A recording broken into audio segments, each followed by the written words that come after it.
Hello friends, मैं अनुभव मिश्रा और आज मैं आपको आपके साथ शेयर करने वाला हूँ एक डिज़ाइन रिलेटेड वीडियो जो कि स्ट्रक्चरल डिज़ाइन से रिलेटेड है। और आपकी स्क्रीन पे ये जो क्वाडकॉप्टर फ्रेम दिख रहा है, अभी आपको ये फिजिकली दिख रहा है, but before physical model generally हम क्या करते हैं कि इस सारे कंपोनेंट्स को कैड सॉफ्टवेयर में डिज़ाइन करते हैं और कैड सॉफ्टवेयर में डिज़ाइन करके इसकी स्ट्रक्चरल एनालिसिस करते हैं। तो स्ट्रक्चरल एनालिसिस में जो सबसे पहले एनालिसिस होती है वो होती है डायनेमिक लोडिंग। डायनेमिक लोडिंग में क्या होता है कि ये जो चारों आर्म्स हैं इसके 1 2 3 4, ये सारे चारों arms as a cantilever behave करते हैं। और यहाँ पे जो हम लोड लगाते हैं, जो ईच मोटर का जो सबसे मैक्सिमम थ्रस्ट होता है, उस थ्रस्ट को लगा के देखते हैं कि यहाँ पे cantilever beam in the sense यहाँ पे हिंज है एक एंड में और एक एंड में फ्री है। हम ये देखते हैं कि उस लोड पे ये कैंटिलीवर बीम सर्वाइव कर पाएगी कि नहीं, नंबर एक। नंबर दो, ये जो लैंडिंग स्ट्रक्स हैं, ये जब लैंडिंग हो रहा है तो उसको लैंडिंग वाला जो फोर्स है उसको झेल पाएंगे कि नहीं। ये जो इसका मेन चेसी है, ये इसी पे पेलोड, इसी से पेलोड अटैच होता है, इसी से सारे कंपोनेंट्स अटैच होते हैं, सारे चारों आर्म्स हैं, उनके फोर्सेस को ये झेल पाएगा कि नहीं, इसको हम डायनेमिक लोडिंग के थ्रू, डायनेमिक एनालिसिस के थ्रू हम लोग फाइंड आउट करते हैं। बट इन सब के बीच में एक जो सबसे इम्पॉर्टेंट फिनोमेना होता है किसी चीज़ के लिए, वो होता है resonance, natural frequency of structure. क्योंकि जो नेचुरल फ्रिक्वेंसी होता है, अगर उस फ्रिक्वेंसी पे कोई भी कंपोनेंट, अगर इस पूरे स्ट्रक्चर की जो नेचुरल फ्रिक्वेंसी है, उस फ्रिक्वेंसी पे अगर पूरे सिस्टम में कोई भी फोर्सिंग फैक्टर होगा, इन द सेंस कोई एक ऐसा कंपोनेंट होगा जो उस फ्रिक्वेंसी पे ऑपरेट हो रहा होगा, तो इस पूरे सिस्टम में रेजोनेंस जनरेट करेगा। और रेजोनेंस से क्या होता है कि जो भी स्ट्रक्चर होता है वो, उसका जो डिस्प्लेसमेंट का एम्पलीट्यूड है वो बहुत बढ़ जाता है। कुछ ज़्यादा टेक्निकल हो गया? ओके। इसी टेक्निकलिटी को हम शॉर्ट में समझाने के लिए हमने एक एक्सपेरिमेंटल सिस्टम यहाँ पे अटैचमेंट किया है, पूरा का पूरा सेटअप है, जिसमें कि हम बेसिक्स चीज़ों को सिंपल लैंग्वेज में समझेंगे। जैसा कि मैंने बोला, हम अभी क्वाडकॉप्टर को भूल जाते हैं, अभी हम सिंपल जस्ट समझाने के लिए हमने एक एडिशनल इसमें कैंटिलीवर बीम अटैच कर दिया। एक सबसे सिंपल स्ट्रक्चर है जहाँ पे आपको दिख रहा होगा कि ये है, इसको बोलते हैं ऑसिलेशन। ठीक है, एक बार ऊपर गया, एक बार नीचे आया, ऊपर नीचे, एक बार ऊपर गया, फिर नीचे गया, फिर बीच में आया। ठीक है, एक बार ऊपर नीचे, फिर बीच में आया, इसको बोलेंगे कंप्लीट ऑसिलेशन। और इस कंप्लीट ऑसिलेशन में एक सेकंड में कितने ऑसिलेशन करता है उसको बोलेंगे इस स्ट्रक्चर की फ्रीक्वेंसी। इस चीज़ को, इस स्ट्रक्चर के, जो सिंपल स्ट्रक्चर है पूरे क्वाडकॉप्टर की, फिर से मैं क्लियर कर दूं क्योंकि पूरा बहुत सा एक्सपेरिमेंटल सेटअप उसका काफ़ी मुश्किल है, इसलिए हम जनरली सिमुलेशन में कर लेते हैं उसको।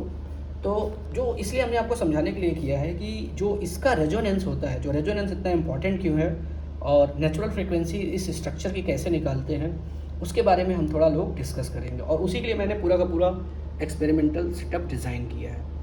तो ये सबसे सिंपलेस्ट स्ट्रक्चर है कैंटिलीवर बीम। इसका थ्योरेटिकल फार्मूला है नेचुरल फ्रिक्वेंसी का, उसको यूज़ करके एक तो हम मैथमेटिकली कैलकुलेट करेंगे और दूसरा हम क्या करेंगे कि एक्सपेरिमेंटली निकालेंगे कि नेचुरल फ्रिक्वेंसी पे क्या होता है इस स्ट्रक्चर के साथ, रेजोनेंस क्या होता है।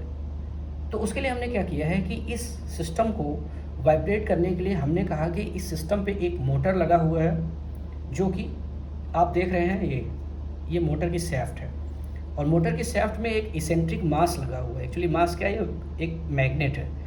इसी मैग्नेट की वजह से यहाँ पे आप देखो तो ये लाइट जल रही है। उसका क्या फंक्शन है वो हम बाद में बताएंगे। एक्चुअली इसेंट्रिसिटी होने की वजह से क्या होता है, जब कोई चीज़ घूमता है तो ये चीज़ वाइब्रेट करता है। तो जो आपके मोटर में आप देखते हैं वाइब्रेशन मोड, उसमें भी एक ऐसे ही छोटी सी मोटर लगी होती है और उसमें एक ऐसा ही इसेंट्रिक मास लगा होता है। ये तो हो गया आपका फोर्सिंग फैक्टर, मतलब जो पूरे स्ट्रक्चर में फोर्स लगा रहा है, एक ऑसिलेटरी फोर्स लगा रहा है, वो हो गया ये कंपोनेंट। अब हमने सोचा कि इसकी फ्रीक्वेंसी को कैसे मेज़र करेंगे। तो इसकी फ्रीक्वेंसी को, जो फोर्सिंग फैक्टर है उसकी कितने हर्ट्ज़ पे ये एक्सटर्नल फोर्स लग रहा है, उसके लिए हमने, आप यहाँ पे दिखेगा आपको, एक हमने सेंसर लगाया है, हॉल इफेक्ट सेंसर। और ये जो इसेंट्रिक मास है इसको मैंने मैग्नेट चूज किया है एज अ मैग्नेट। ये मैग्नेट होने की वजह से जब हॉल सेंसर के पास जाता है, ये देखिए तो लाइट जल रहा है। तो आप एक देखेंगे कि एक पूरे रिवोल्यूशन में कंप्लीट एक बार लाइट जल रहा है। तो अगर मैं ये पल्स काउंट कर लूँ, 1 सेकंड में कितनी बार ये पल्स क्रॉस हुई है, ये इससे क्रॉस हुआ है, तो हम इसका इसकी फ्रीक्वेंसी को हम फाइंड आउट कर सकते हैं। तो ये तो रहा मोटर जो फोर्सिंग फैक्टर का काम करेगा, ये रहा जो हमारा सेंसर है जो इसकी फ्रीक्वेंसी को मेज़र करेगा, ये हमारा जो स्ट्रक्चर है इसी की हम नेचुरल फ्रीक्वेंसी फाइंड आउट करेंगे, उस पर ऑसिलेट करके इसको हम देखेंगे कि इसका रेजोनेंस क्या है, रेजोनेंस क्या होता है और कैसे होता है। फिर आपको दिख रहा होगा एक मोटर ड्राइवर का बहुत सिंपल वायरिंग होती है, आप देख सकते हो। ये जो मोटर के 2 वायर हैं, सिंपल डीसी मोटर के 2 वायर, इनको मैंने यहाँ पे कनेक्ट किया है। डीसी मोटर के दोनों वायर को आप यहाँ पे कनेक्ट कर लीजिए और इस ड्राइवर को सिग्नल देने के लिए ये 2 वायर है जो कि इस एंड पे लगा हुआ है यहाँ पे, इनको मैंने कंट्रोलर के जो आर्डिनो कंट्रोलर है उसके 3 और 4 नंबर पिन पे लगाया हुआ है इस मोटर को ऑपरेट करने के लिए। और इसको पावर सप्लाई देने के लिए हाँ, एक ध्यान रखने वाली बात होती है कि इस बोर्ड का माइनस ग्राउंड और माइक्रो कंट्रोलर का ग्राउंड एक होना चाहिए, इसीलिए मैंने देखो इस सारे ग्राउंड को एक कर दिया यहाँ पे। यहाँ से बीच में एक ग्राउंड होता है और यहाँ पे पावर सप्लाई दी जाती है जो मोटर को आता है। तो आप देखेंगे तो ये है पावर सप्लाई, ये हमने बैटरी में कनेक्ट कर दिया है पावर सप्लाई। ये तो रहा आपका मोटर को चलाने का, ठीक है। अब मोटर की आरपीएम को कंट्रोल करना पड़ेगा ना, मतलब उसकी फ्रीक्वेंसी को कंट्रोल करना पड़ेगा। उसके लिए हमने क्या किया है, एक पोटेंशियोमीटर यूज किया है। इसको चला के ऐसे घुमा के, ये देखो वो चल भी रहा है, देखो ये दिख रहा है ना आपको। जैसे जैसे मैं इसको घुमा रहा हूँ वैसे वैसे उसकी फ्रीक्वेंसी बढ़ रही है। तो पोटेंशियोमीटर कैसे काम करता है, पोटेंशियोमीटर में 3 वायर होते हैं। एक को हम पॉजिटिव 3.3 वोल्ट दिए हैं, पॉजिटिव 3.3 वोल्ट यहाँ पे आया हुआ है। ये नेगेटिव वाला वायर है, इसको हमने नेगेटिव पे कनेक्ट किया है। जो बीच वाला वायर है उसको सिग्नल पे कनेक्ट करते हैं A0 में, ठीक है। अब बात आती है कि इस हॉल इफेक्ट सेंसर को कैसे कनेक्ट करेंगे। हॉल इफेक्ट सेंसर में आपने देखा कि 3 वायर लगे हुए हैं, नेगेटिव, पॉजिटिव 5 वोल्ट और सिग्नल का। तो नेगेटिव को हमने यहाँ पे नेगेटिव में है, देखिए ग्राउंड लगा हुआ है, ग्राउंड में कनेक्ट कर दिया। जो सिग्नल का है उसको पिन नंबर 2 में कनेक्ट किया और पॉजिटिव को यहाँ पे 5 वोल्ट पे, देखो 5 वोल्ट लिखा है, यहाँ पे मैंने 5 वोल्ट पे कनेक्ट कर दिया। ये तो रहा पूरा का पूरा वायरिंग का सिस्टम। अभी हम इस एक्सपेरिमेंट को परफॉर्म करेंगे और देखेंगे कि नेचुरल फ्रीक्वेंसी पे ये सिस्टम कैसे बिहेव करता है। तो हमने जो थ्योरेटिकली कैलकुलेट किया था इसकी नेचुरल फ्रीक्वेंसी, वो लगभग देख लेते हैं अभी हम, वैसे 9 हर्ट्ज़ के करीब थी।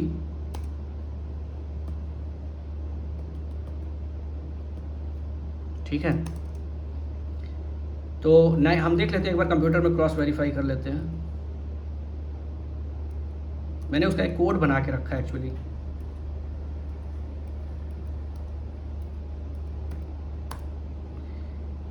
तो आप नेचुरल फ्रीक्वेंसी का फार्मूला इजीली फाइंड आउट कर सकते हैं, इंटरनेट पे भी आपको मिल जाएगा। बट उसके पहले हमने जो प्रोग्राम बनाया वो मैं आपको शेयर कर सकता हूँ।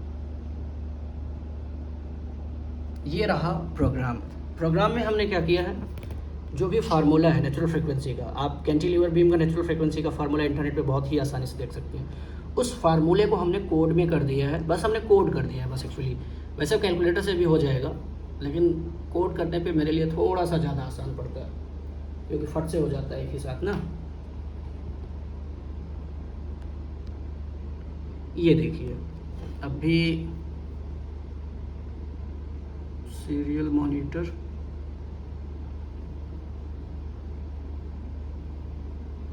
ये है, ये जो आपकी नेचुरल फ्रीक्वेंसी आ रही है ये लगभग 9 हर्ट्ज़ के करीब आ रही है। अब फार्मूला कैसे मैंने किया है उसको आप देख लीजिए, कोड कैसे किया है आप देख सकते हैं, क्लियर कोड है कंप्लीट लगभग इसमें। और ये आपकी 9 हर्ट्ज़ नेचुरल फ्रीक्वेंसी आ रही है जो इसके फार्मूले से आया हुआ है, ठीक है। अब भी हम लोग इस प्रोग्राम को हटा के वो प्रोग्राम रन करेंगे जिसमें हम की मोटर को ऑपरेट कर सके। तो ये वाला है वो प्रोग्राम, आप इसको एक बार देख लीजिए क्योंकि इससे आप स्लो करके समझ सकते हैं वीडियो को। मैं बहुत ही स्लोली इस पूरे प्रोग्राम में एक हॉल इफेक्ट सेंसर से कैसे आरपीएम मेज़रमेंट करना है वो है, जिसको कि मैंने पर सेकंड मेज़र किया है। उसके बाद मोटर को एक कैसे पोटेंशियोमीटर से चलाना है वो है। इस प्रोग्राम को भी मैं आपको शेयर कर दूंगा वीडियो के डिस्क्रिप्शन में। ये दोनों प्रोग्राम मैं वीडियो के डिस्क्रिप्शन में शेयर कर दूंगा। ठीक है। और अभी हम लोग एक्सपेरिमेंट परफॉर्म करेंगे। तो अभी आपको दिख रहा होगा, इस प्रोग्राम को हम सबसे पहले रन कर देते हैं, क्योंकि जब हमने नेचुरल फ्रिक्वेंसी को कैलकुलेट किया प्रोग्राम के थ्रू, तो ये वाला प्रोग्राम, क्योंकि यही माइक्रो कंट्रोलर यूज़ कर रहा हूँ मैं, यही आर्डिनो बोर्ड यूज़ कर रहा हूँ ये कैलकुलेट करने के लिए भी, इसीलिए वो प्रोग्राम अभी उसमें से हट गया है। तो अभी मैं ये प्रोग्राम अपलोड कर देता हूँ, ठीक है। तो जैसा कि 9 हर्ट्ज़ हमारा थ्योरेटिकल आया हुआ है, तो 9 हर्ट्ज़ फ्रीक्वेंसी पे जब ये motor 9 round 9 revolution per second करेगी तो हमें नेचुरल, अभी देखिए आपको स्क्रीन पे दिख रहा होगा नेचुरल फ्रीक्वेंसी अभी आपकी 0 दिख रही है, ठीक है। टाइम के साथ कर दे रहे हैं, थोड़ा सा इसको अभी मैं ऊपर कर देता हूँ, ये देखिए 0 0 दिख रहा है। चलिए अभी हम सेटअप पे चलते हैं, ठीक है। क्या अभी कोई आपको डिस्प्लेसमेंट दिख रहा है? एकदम से आपको लग रहा होगा कि चलो ठीक है ये स्टेबल है, ठीक है। तो अभी हम इस एक्सपेरिमेंटल सेटअप को ऑपरेट करेंगे और देखेंगे कि इसका एम्पलीट्यूड, जो आपका कैंटिलीवर बीम है उसका एम्पलीट्यूड कैसे चेंज होता है इसकी रोटेशन फ्रिक्वेंसी से। तो आपको जैसा कि मैंने बताया था कि इसको चेंज कर सकते हैं इसको घुमाने से। देखिए अभी ये जस्ट चलना शुरू हुआ है,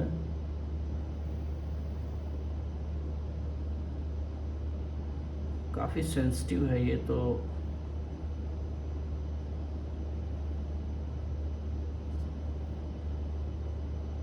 अभी आप देखिए, अभी आप देख रहे होंगे कि ये घूम रहा है बट इसमें कोई भी डिस्प्लेसमेंट नहीं है।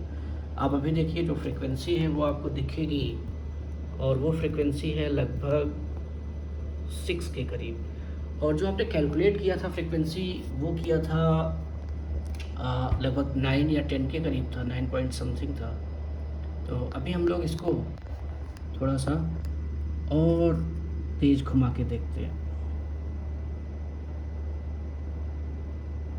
ये देखिए अभी जैसे ही वो 9 के करीब हुआ, वैसे ही इस स्ट्रक्चर में जो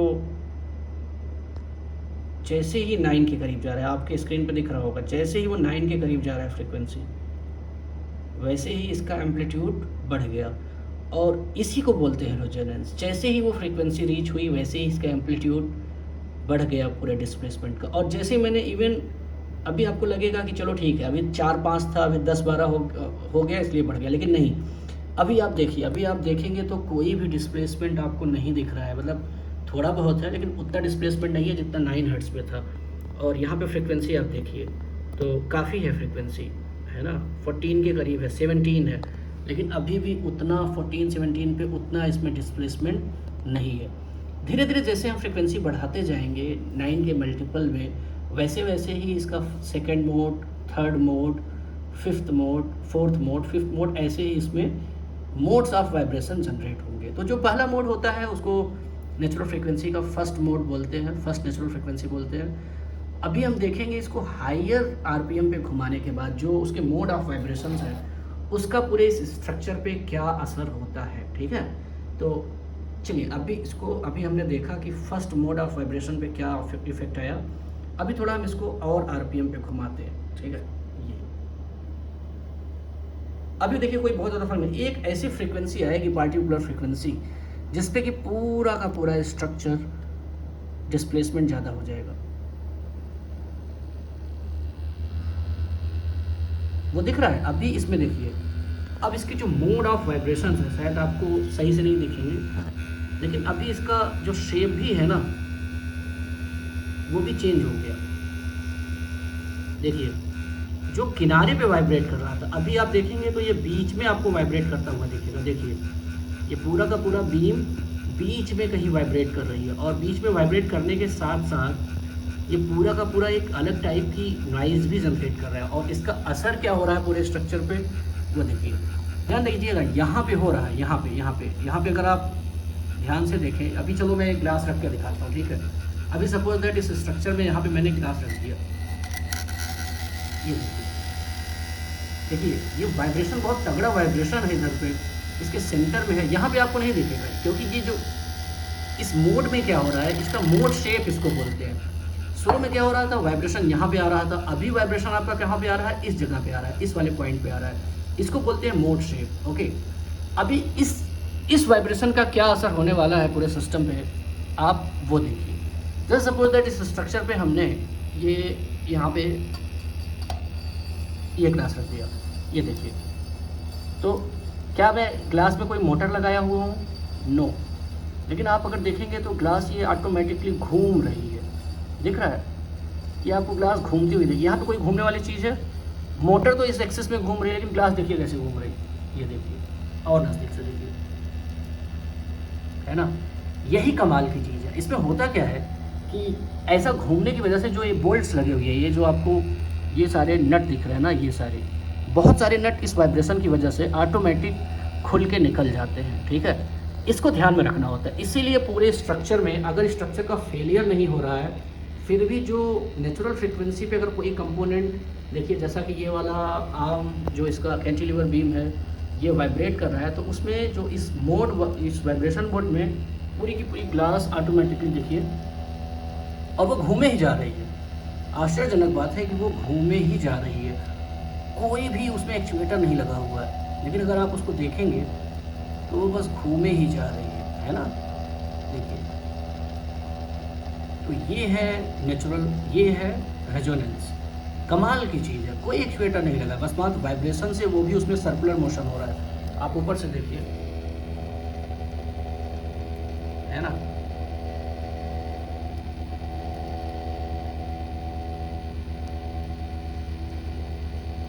तो इसको इसको ये फिनोमेना एक्चुअली मैंने भी कभी ऑब्जर्व नहीं किया कि पूरा का पूरा ग्लास ऐसा घूम जा रहा है, जबकि इसमें हो रहा है। इसमें आप देखिए मोटर इस डायरेक्शन में घूम रही है, और सबसे बड़ी बात आप देखेंगे तो अभी आपको ये हायर फ्रिक्वेंसी पे घूम रहा है। ये हायर फ्रिक्वेंसी है, इसकी फ्रिक्वेंसी हम लोग देख लेते हैं। लगभग ये कितने हर्ट्ज़ पे है, थोड़ा सा फोकस करते हैं। ये लगभग 80 हर्ट्ज़ पे है। 80 हर्ट्ज़ पे ये हो रहा है। 9 का अगर 9 टाइम मल्टीप्लाई करें, मतलब 9th मोड ऑफ वाइब्रेशन है ना? तो ऐसे इस 9th मोड ऑफ वाइब्रेशन में ये फिनोमेना हो रहा है कि पूरा का पूरा सिस्टम वाइब्रेट हो रहा है, और इवन ये एक साउंड भी कर रहा है, देखिए। चलिए, तो हमें इन शॉर्ट हमें यही बताना था कि पूरे स्ट्रक्चर में जब नेचुरल फ्रिक्वेंसी पे सिस्टम, कोई सिस्टम ऐसा होता है फोर्सिंग फैक्टर जो नेचुरल फ्रिक्वेंसी पे ऑसिलेट करता है, तो पूरे का पूरे सिस्टम में रेजोनेंस होता है, और उस रेजोनेंस से में भी स्ट्रक्चर का एम्पलीट्यूड काफ़ी बढ़ सकता है, और ये फिनोमेना जो अभी हो रहा है वो भी अपीयर हो जा सकता है। काफ़ी इसके बोल्ट्स ढीले हो सकते हैं, या स्ट्रक्चर फेल कर सकता है। इसलिए जब भी आप कोई प्रोडक्ट डिज़ाइन करते हो, या कोई भी drone, robots, car, truck, even aircraft, missiles, कुछ भी, तो आप रेजोनेंस फ्रीक्वेंसी का ध्यान रखते हो कि वो फ्रीक्वेंसी क्या है जिसमें पूरा सिस्टम रेजोनेंस कर सकता है। और ये तो कमाल की बात है यार कि स्टिल ये ग्लास घूमे ही जा रही है, और सबसे बड़ी बात है गिर भी नहीं रही। देखो देखो,